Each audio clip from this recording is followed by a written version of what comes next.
The Department of Education, or DepEd, has reaffirmed its commitment to resolving and addressing concerns regarding the alleged ghost students under the senior high school voucher program.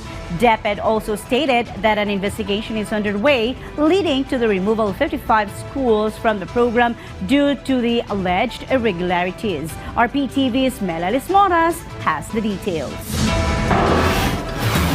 The Department of Education has assured the public it continues to address the issue of alleged ghost students under their senior high school voucher program. During the hearing of the House Committee on Basic Education and Culture, DepEd Education Programs Management Office Project Manager Attorney Tara Ramos said an ongoing investigation on the matter is underway, and so far, they have terminated the participation of 55 schools in the program due to alleged ghosting and other issues. We started terminating po. We had 22 schools for school year 2021 to 2022.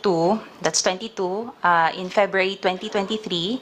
And we terminated another 32 schools for school year 2022 to 2023. Yan po yung parang sakop ng findings natin. And then for 2023-2024, we already have one terminated, and then under investigation po yung another 12.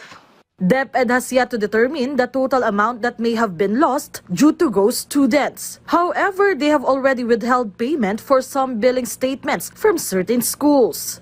For school year 2023-2024, around 200 million po yung hindi po natin release because nga po may discrepancy. So we cannot say altogether na ghost students po yun kasi it might be na pumasok po sila sa private school on the first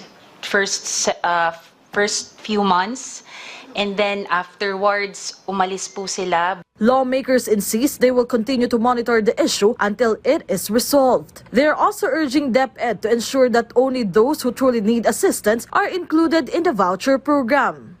We're talking about public funds here. Sa atin naman, kahit saang ahensya o sino man yung nakaupo dyan, ay kailangan talaga nagagamit ng tama ang pera ng bayan. Meanwhile, the extreme heat menacing the country was also brought up during the hearing. Eventually, lawmakers shared these suggestions. Sana i-consider na rin ng DepEd na bawasan yung subjects, siguraduhin natin yung functional literacy.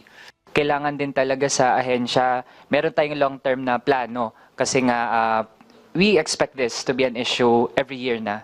From PTV, Melalis Moras, Balitang Pambansa.